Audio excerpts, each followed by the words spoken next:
Okay, question में repeat करता हूं। देखो question number 18, mercury is liquid at 0 degree Celsius, this is due to first option very high ionisation enthalpy और ionisation energy और ionisation potential भी कहा जाता है इसको, and weak metallic bond. Second है लो आयोनाइजेशन एनर्जी, थर्ड है high atomic weight, and last है high vapour pressure. Okay, maximum बच्चों का आंसर आ रहा है, वेरी गुड। ओके, बहुत सारे बच्चों ने आंसर दे दिया है यहाँ पर, और वेरी सिंपल क्वेश्चन है। मर्क्यूरी लिक्विड होने की रीजन क्या है, देखो उसकी आयोनाइजेशन एनर्जी मर्क्यूरी की क्या रहती है, हाई, एंड बॉन्डिंग कैसा होता है, वीक मेटेलिक बॉन्ड रहता है उसमें। ओके, ये साइंटिफिक रीजन है इसके पीछे कि मर्क्यूरी लिक्विड क्यों है 0 डिग्री सेल्सियस पर। This is due to high ionisation energy. Ionisation energy भी शॉर्ट बच्चों, किसी भी एलिमेंट के, ओके आयन में, एलिमेंट का अगर आयन तैयार किया जाए, आयन, ओके, सो एटम से आयन कैसे तैयार होता है, जब उससे इलेक्ट्रॉन निकाल देते हैं। कटायन तैयार कैसे होता है, इलेक्ट्रॉन निकाल देते हैं तब। एक एलिमेंट में से, आउटर मोस्ट शेल में से इलेक्ट्रॉन निकालने के लिए कितनी एनर्जी लगती है, उसको बोलते हैं आयोनाइजेशन एंथैल्पी या फिर energy. Okay, isolated gaseous atom, उसको मींस अगर एक इलेक्ट्रॉन निकाला तो आयोनाइजेशन एनर्जी 1 या फिर फर्स्ट आयोनाइजेशन एंथैल्पी बोलते हैं। 2 इलेक्ट्रॉन निकाले, सेकंड आयोनाइजेशन एंथैल्पी बोलते हैं। 3 इलेक्ट्रॉन्स अगर आपने निकाले तो बोलेंगे third ionization enthalpy. Okay, clear हो रही बात। तो मर्क्यूरी लिक्विड होने की रीजन क्या है, आयोनाइजेशन एनर्जी हाइयर है एंड मेटेलिक बॉन्ड वीकर है, यही रीजन है इसका। ओके, ये साइंटिफिक रीजन वाला क्वेश्चन है। ओके, बट पूछ सकते हैं जेईई नीट के लिए।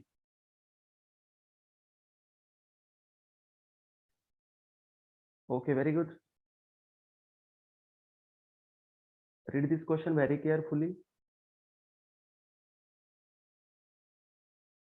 Okay,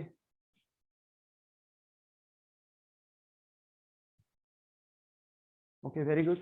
देखो यहाँ पर स्टूडेंट, क्वेश्चन नंबर 19 है, stainless steel contains Fe carbon, that is iron and carbon along with, mean iron and carbon तो रहते हैं स्टील में, बट स्टेनलेस स्टील में क्या होता है, तो स्टील के सभी पार्ट, देखो स्टील से रिलेटेड सभी बातें मैंने यहाँ पर लिखी है, जितनी जेईई नीट के लिए इंपॉर्टेंट है उतनी सारी बातें यहाँ पर है। परसेंटेज याद नहीं रहता, बट एक बार पढ़ लो। ओके, पढ़ना चाहिए, क्योंकि कभी कभार थोड़ा सा डिफिकल्ट क्वेश्चन पूछना है तो परसेंटेज पर पूछ सकते हैं, क्योंकि बच्चे वहां पर भूल जाते हैं। ओके, मैक्सिमम बच्चों को याद नहीं रहता परसेंटेज, क्योंकि बहुत सारे परसेंटेज ऐसे होते हैं कि 1-2 नहीं है, बहुत सारे परसेंटेज में लिखा हुआ है यहाँ पर मटेरियल। ठीक है, तो स्टील में है पहले स्टेनलेस स्टील। इनवॉर में इस क्वेश्चन से रिलेटेड कुछ बेसिक बातें यहाँ पर बता रहा हूँ, ओके, ताकि आपको क्वेश्चन में मींस इसी क्वेश्चन की नहीं, इससे रिलेटेड कोई भी क्वेश्चन आ जाए तो आपका नॉलेज परफेक्ट होना चाहिए इसमें। तो stainless steel means what, steel plus chromium plus nickel. Chromium 18% है, निकेल 8% है, इसको बोलते हैं स्टेनलेस स्टील, इस कॉम्बिनेशन को बोलते हैं स्टेनलेस स्टील। इनवॉर को बोलते हैं स्टील प्लस निकेल, निकेल 36% होता है यहाँ पर। नेक्स्ट है निकेल स्टील, यहाँ पर nickel steel means what, steel plus nickel, nickel कितना होता है 3.5। यहाँ पर क्वेश्चन तैयार हो सकता है बच्चों। ओके, थोड़ा सा डिफिकल्ट पूछना है तो ये वाली 2 चीजें इंपॉर्टेंट है। इनवॉर में निकेल परसेंटेज कितना होगा, या फिर निकेल स्टील में परसेंटेज कितना होगा, या फिर कम किस में होगा और ज्यादा किस में होगा, ये वाला क्वेश्चन पूछ सकते हैं। तो इनवॉर में निकेल का परसेंटेज है 36%, बट निकेल स्टील में स्टील प्लस निकेल, निकेल 3.5% है। देखो नेक्स्ट, क्रोम स्टील में है steel plus chromium, chromium 1.5 to 20% है। और अल्निको नाम में ही है। देखो बच्चों, एग्जाम में अगर इस टाइप का क्वेश्चन आ जाए तो Alnico means what, Al Ni and Co. देखो Al Ni Co, Al means L, Al means aluminium, Ni means nickel, Co means cobalt. ये 12, 20 ये वाला कम है कोबाल्ट। सो इससे रिलेटेड कोई भी क्वेश्चन आ जाए तो आपका मार्क नहीं जाना चाहिए। ओके, तो इसका आंसर क्या होगा, क्वेश्चन नंबर 19, क्वेश्चन नंबर 19 का फर्स्ट ऑप्शन, क्वेश्चन नंबर 19 का कौन सा होगा, निकेल एंड क्रोमियम ना। यहाँ पर steel means iron and carbon होता है, but chromium and nickel extra होते हैं ना उसमें। क्वेश्चन समझ में आ गया सभी बच्चों को? इसका स्क्रीनशॉट भी ले सकते हो बच्चों आप। ओके, मैक्सिमम बच्चों ने आंसर भी दे दिया इसका, कुछ प्रॉब्लम नहीं। ओके, क्लियर हो गया? मीन्स इससे रिलेटेड अगर स्टील पर कोई भी क्वेश्चन आ जाएगा तो इसमें से ये जो 5 पार्ट्स है इसमें से ही पूछेंगे, इससे ज्यादा नहीं है कोई। ओके प्रेम, वेरी गुड, क्लियर हो गया। ठीक है, नेक्स्ट क्वेश्चन लेते हैं हम। ओके मीन्स एक एक क्वेश्चन में मैं पूरा बेसिक बता रहा हूँ और इससे रिलेटेड कुछ बातें हैं एक्स्ट्रा। ओके ऐसे नहीं कि मैं स्टील में से 2 ही कंटेंट या फिर स्टेनलेस स्टील क्या है उतना ही डिस्कस किया।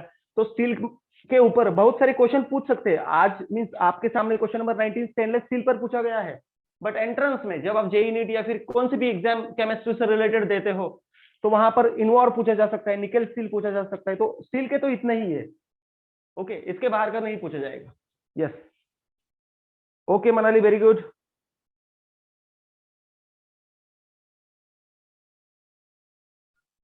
Okay student, next question we will discuss here, that is question number 20.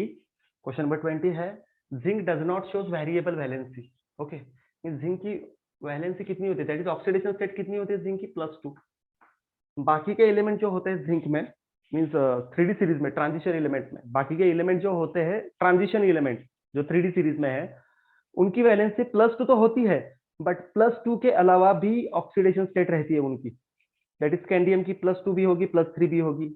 Okay Mn की +2 से लेकर +7 तक है, बट जिंक की ही +2 क्यों है, उससे ज्यादा क्यों नहीं, उससे कम वाली भी क्यों नहीं। ओके उसका रीजन क्या है, देखो उसका डी शेल कंप्लीट है, बट डी शेल कंप्लीट होने से क्या होता है, देखो अगर डी शेल इसका कंप्लीट है, देखो ये इलेक्ट्रॉनिक कॉन्फ़िगरेशन है जिंक का 3d10 है, 4s2 है, एस में ठीक है, ये वाला भी ऑप्शन 4s2 सबशेल है, पता है 4s2 से कुछ नहीं होता। एक्चुअली ये जिंक कौन सा है, डी ब्लॉक एलिमेंट है, तो डी ऑर्बिटल पर हम कॉन्सेंट्रेट करें तो ये बात पता चलती है कि अनपेयर्ड इलेक्ट्रॉन कितने हैं इसमें, 0। अनपेयर्ड इलेक्ट्रॉन 0 है। सो अगर इसमें अनपेयर्ड इलेक्ट्रॉन 0 है तो ये बॉन्डिंग में पार्टिसिपेट नहीं करेगा। ओके इसके ऑर्बिटल तो फिलअप है। ओके मींस देखो कंप्लीट फील्ड सबशेल, अगर एस में से इलेक्ट्रॉन नहीं भी गया तब भी ये 10 है, और जिंक 2+ अगर केस ली हमने, जिंक 2+, ओके Zn2+ लिया हमने, तो ये 2 इलेक्ट्रॉन कट होंगे और होगा 3d10 4s0। Zn2+ का क्या आएगा, 3d10 4s0। ओके बट और एक इलेक्ट्रॉन अगर कट किया तो डी ऑर्बिटल में से एक इलेक्ट्रॉन कट करना पड़ेगा, क्योंकि एस में से तो 2 गए, एक इलेक्ट्रॉन डी का अगर कट किया तो 9 होंगे, 9 होंगे तो अनपेयर्ड होगा, अनपेयर्ड होगा तो बॉन्डिंग में पार्टिसिपेट करेगा किसी से। ओके तो ये बॉन्डिंग में पार्टिसिपेट नहीं करता क्योंकि ये स्टेबल रहे। डी ऑर्बिटल कब स्टेबल रहते हैं, उसकी कैपेसिटी जितनी है 10, okay half filled orbital and empty orbital. Okay ये वाले क्या है, स्टेबिलिटी दिखाते हैं। तो डी ऑर्बिटल कब स्टेबल होता है, उसमें से अगर 2 इलेक्ट्रॉन भी चले जाए तब भी वो स्टेबल है, बट 2 से ज्यादा जाए इलेक्ट्रॉन तो स्टेबल नहीं रहता। तो जिंक कौन सी ऑक्सीडेशन स्टेट में रहना पसंद करेगा, +2। सो एक ही ऑक्सीडेशन स्टेट में पसंद करता है वो, इससे ज्यादा वाली नहीं। इसलिए जिंक डज नॉट शोज क्या, वेरिएबल वैलेंसी और ऑक्सीडेशन स्टेट, बिकॉज आंसर क्या है उसका, डी ऑर्बिटल कंप्लीट है, D subshell, that is D orbital उसका क्या है, कंप्लीट है। क्वेश्चन नंबर 20 का आंसर समझ में आ गया, फर्स्ट क्लियर हो गया। क्वेश्चन नंबर 20 डी ऑर्बिटल उसका कंप्लीट है। इनर्ट पेयर इफेक्ट की बात यहां पर नहीं होगी, इनर्ट पेयर इफेक्ट में बताऊंगा, पी ब्लॉक में है। ओके पी ब्लॉक से रिलेटेड है।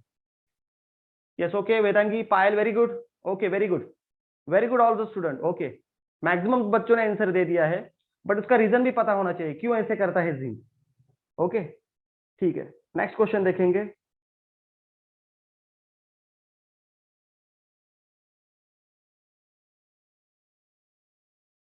ओके स्टूडेंट, क्वेश्चन नंबर 21 है, a characteristic feature of transition element is that. Okay means क्या है ट्रांजिशन एलिमेंट की characteristic, shows variable oxidation state, shows inert pair effect, do not form complex ion, exhibit diamagnetism। एक एक चीज मैं explain करता हूँ। इनर्ट पेयर इफेक्ट तो पी ब्लॉक से रिलेटेड है। ओके मैक्सिमम तो बात है वहां पर ही होती है इसकी, इनर्ट पेयर इफेक्ट की, तो ये तो नहीं होगा। वेरिएबल ऑक्सीडेशन स्टेट मान लेते हैं, वेरिएबल ऑक्सीडेशन स्टेट रहती है ट्रांजिशन एलिमेंट की, कुछ एलिमेंट छोड़ के, जिंक वगैरह एलिमेंट छोड़ के। ओके बट ये एक है, थर्ड ऑप्शन है do not form complex ion. Complex ion means coordination compound, ऐसे ऐसे मीनिंग आप ले सकते हैं। कॉम्प्लेक्स आयन का मीनिंग क्या ले सकते हैं? Coordination compound. बट बच्चों कोऑर्डिनेशन कंपाउंड तो डी ब्लॉक एलिमेंट से ही बनते हैं, d n a block element से ही कोऑर्डिनेशन कंपाउंड बनते हैं ना। सेंट्रल एलिमेंट कौन होता है? Means D block element. And exhibit diamagnetism. Diamagnetism means all paired electron. Diamagnetism means उस एलिमेंट में अगर डी ऑर्बिटल में सारे के सारे पेयर्ड इलेक्ट्रॉन है तो उसे कहा जाता है डायमैग्नेटिज्म। अनपेयर्ड इलेक्ट्रॉन है तो कहेंगे पैरामैग्नेटिज्म। डायमैग्नेटिज्म के दो केसेस है, अगर डी में 0 इलेक्ट्रॉन है, डी ऑर्बिटल में कोई भी इलेक्ट्रॉन नहीं, तब भी डायमैग्नेटिज्म कहा जाता है। या फिर डी में 10 इलेक्ट्रॉन है, 10 इलेक्ट्रॉन है, तब भी इसको डायमैग्नेटिज्म कहा जाता है। ओके, सो सभी एलिमेंट के बारे में डायमैग्नेटिज्म तो नहीं होगा, कुछ एलिमेंट में अनपेयर्ड इलेक्ट्रॉन भी होंगे डी में। कॉम्प्लेक्स की बात कर रहा हूं मैं, do not form complex ion, ये भी बात गलत है ट्रांजिशन एलिमेंट की, क्योंकि ट्रांजिशन एलिमेंट से कॉम्प्लेक्स आयन तैयार होते हैं। कौन कौन से कॉम्प्लेक्स आयन तैयार होते हैं? आपको जनरल एग्जांपल में देता हूं, क्योंकि कोऑर्डिनेशन आपका नहीं हुआ इसलिए कोऑर्डिनेशन के बारे में शायद कुछ बच्चों को नहीं पता होगा, बट एक जनरल एग्जांपल देता हूं, शायद ये पता होगा। ओके, क्योंकि बायोलॉजी में ये एग्जांपल आता आया होगा आपको। ब्लड को, हमारे ब्लड को रेड कलर होता है, वो क्यों होता है? Because of haemoglobin, and haemoglobin is nothing but ion का कोऑर्डिनेशन कंपाउंड। एफई का कोऑर्डिनेशन कंपाउंड है वो। ओके, इसलिए ब्लड का कलर क्यों है रेड? ब्लड का कलर क्या है? रेड। या फिर सेकंड एग्जांपल देता हूं, प्लांट के जो लीव्स रहते हैं, लीव्स फोटोसिंथेसिस प्रोसेस में यूज होते हैं लीव्स। ओके, उसका कलर कौन सा होता है? ग्रीन कलर होता है, ग्रीन। सो ग्रीन क्यों होता है कलर इसका? क्योंकि उस पर क्लोरोफिल होता है, उसमें क्लोरोफिल, क्लोरोप्लास्ट वगैरह। ओके, तो chlorophyll means what? Chlorophyll means magnesium का कोऑर्डिनेशन कंपाउंड होता है बच्चे। ओके, हाँ, ग्रीन पिगमेंट होते हैं, यस, मीन्स उसको हम क्लोरोफिल कहते हैं, but chlorophyll means what? Magnesium का कोऑर्डिनेशन कंपाउंड। ओके, सो ये सारी जो मीन्स ट्रांजिशन एलिमेंट जो रहते हैं वो कॉम्प्लेक्स तैयार कर सकते हैं। आयन, हीमोग्लोबिन तैयार कर सकता है। ओके, विटामिन बी 12 में कोबाल्ट है, तो कोबाल्ट किसका है? ट्रांजिशन एलिमेंट का है, दैट इज कोऑर्डिनेशन कंपाउंड है वो। तो ये बात गलत है, do not form complex and ये इसे नहीं बोल सकते। सो फर्स्ट ऑप्शन सही है, क्योंकि ये वेरिएबल ऑक्सीडेशन स्टेट दिखाते हैं ट्रांजिशन एलिमेंट, क्योंकि मैंगनीज की ऑक्सीडेशन स्टेट फिक्स नहीं है, जिंक की है फिक्स +2, बट बाकी के एलिमेंट की फिक्स नहीं है। Yes, okay Shweta, very good, ठीक है, मैक्सिमम स्टूडेंट ने आंसर दे दिया, first option is the correct one. Okay, बाकी के ऑप्शन नहीं। इनर्ट पेयर इफेक्ट की बात मैं पी ब्लॉक में आपसे करूंगा डिटेल में। ओके, यहां पर उतना ही याद रखो कि पी ब्लॉक से रिलेटेड इनर्ट पेयर इफेक्ट है। ओके,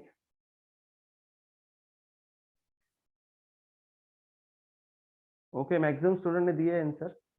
ओके पायल, वेरी गुड, ओके ठीक है। Shweta correct answer, okay very good.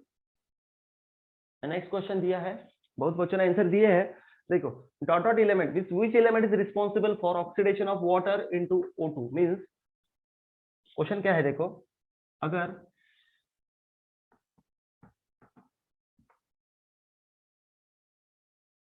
Water का कन्वर्जन O2 में करना है, ओके, तो यहाँ पर कौन सा एलिमेंट लिखे इस चार ऑप्शन में से? वाटर का कन्वर्जन ऑक्सीजन में करना है तो कौन से एलिमेंट से होता है? इन बायोलॉजिकल प्रोसेसेस उन्होंने कहा है, बायोलॉजिकल प्रोसेसेस। बायोलॉजिकल प्रोसेसेस आपको पता है, फोटोसिंथेसिस, रेस्पिरेशन वगैरह वगैरह, इससे ओके, इस टाइप की जो प्रोसेसेस रहती है। ओके, इससे ज्यादा वाली भी है, बट एक एग्जांपल दे रहा हूं मैं। तो H2O का कन्वर्जन O2 में कौन करता है? तो ये दिमाग में रखो, Mn, मैग्नीज। ओके, आप बायोलॉजी के स्टूडेंट्स हो। Mn, वाटर क्या, Mn क्या करता है? H2O का कन्वर्जन किस में करता है?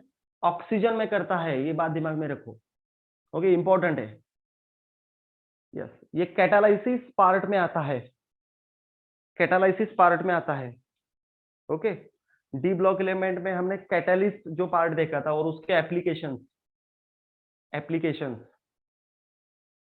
किस एलिमेंट के यूजेस क्या क्या होते हैं, रैनी निकेल का यूज क्या होता है, आयरन का यूज क्या होता है, मोलिब्डेनम का यूज क्या होता है, उसमें है ये पार्ट। ओके, अगर थ्योरी में पढ़ना चाहोगे तो। ठीक है, नेक्स्ट क्वेश्चन लेता हूं मैं। Okay Tanvi, very good. Okay, question क्या है देखो, question number 23, dot dot ion is coloured. Okay, इससे रिलेटेड कोई भी क्वेश्चन कौन से भी एलिमेंट से रिलेटेड पूछा जा सकता है आपको। अगर कलर्ड से कुछ बातें याद रखनी है तो मैं एक ट्रिक बताता हूं आपको। अगर किसी भी आयन का कलर्ड होता है, ओके, यहां पर ट्रिक दूंगा मैं।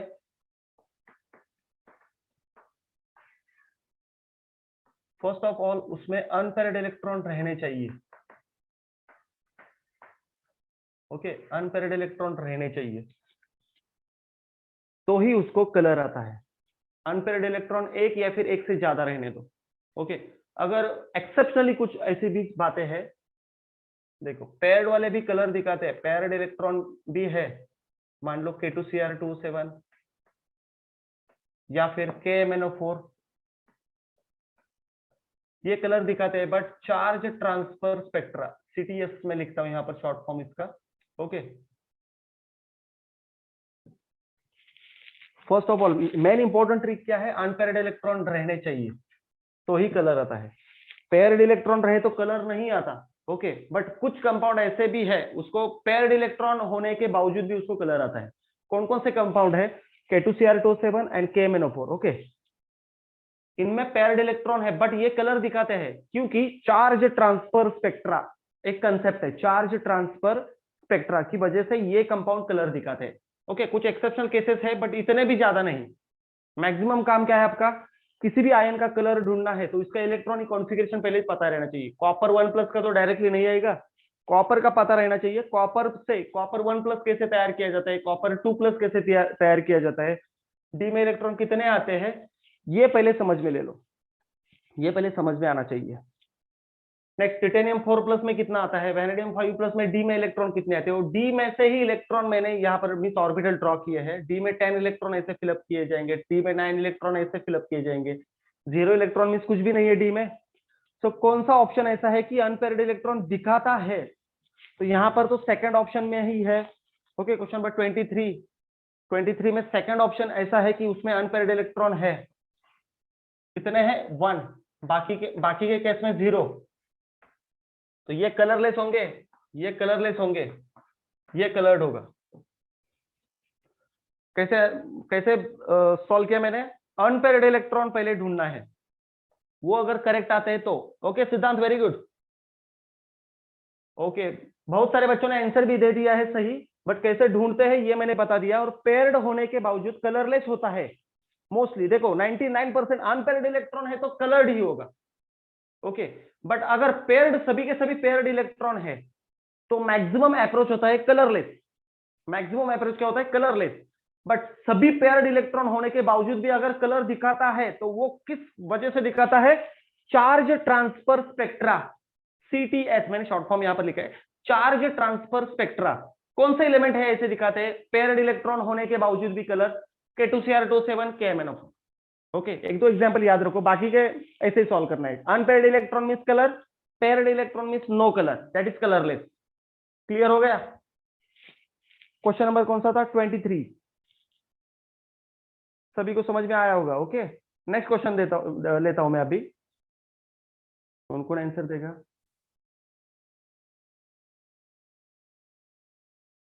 ओके, नेक्स्ट क्वेश्चन है बच्चों, the product of oxidation of I- with KMnO4 in alkaline medium is, I- means what, Ki means what, K plus I-। Okay, इसलिए I- लिखा है। MnO4- means what, KMnO4। so Ki and KMnO4 की reaction in presence of alkaline medium क्या होती है, alkaline medium क्या होती है रिएक्शन इसकी। तो ये ट्रिक है, इस ट्रिक का इस्तेमाल करो। K plus I- इसके I- इंपॉर्टेंट है इसलिए मैंने I- यहां पर लिखा है। ओके, K प्लस उसी के साथ रहता है। सो I- का कन्वर्जन KMnO4 में इन एसिडिक मीडियम में I2 में होता है, आयोडीन में, और I- का KMnO4 के साथ रिएक्शन होने के बाद in basic medium IO3 that is iodate में होता है। सो क्वेश्चन नंबर 24 का ऑप्शन कौन सा आएगा, यस, यहाँ पर क्वेश्चन पूछ सकते हैं। Yes, okay Shweta, very good. Question number 24 का फर्स्ट ऑप्शन IO3-।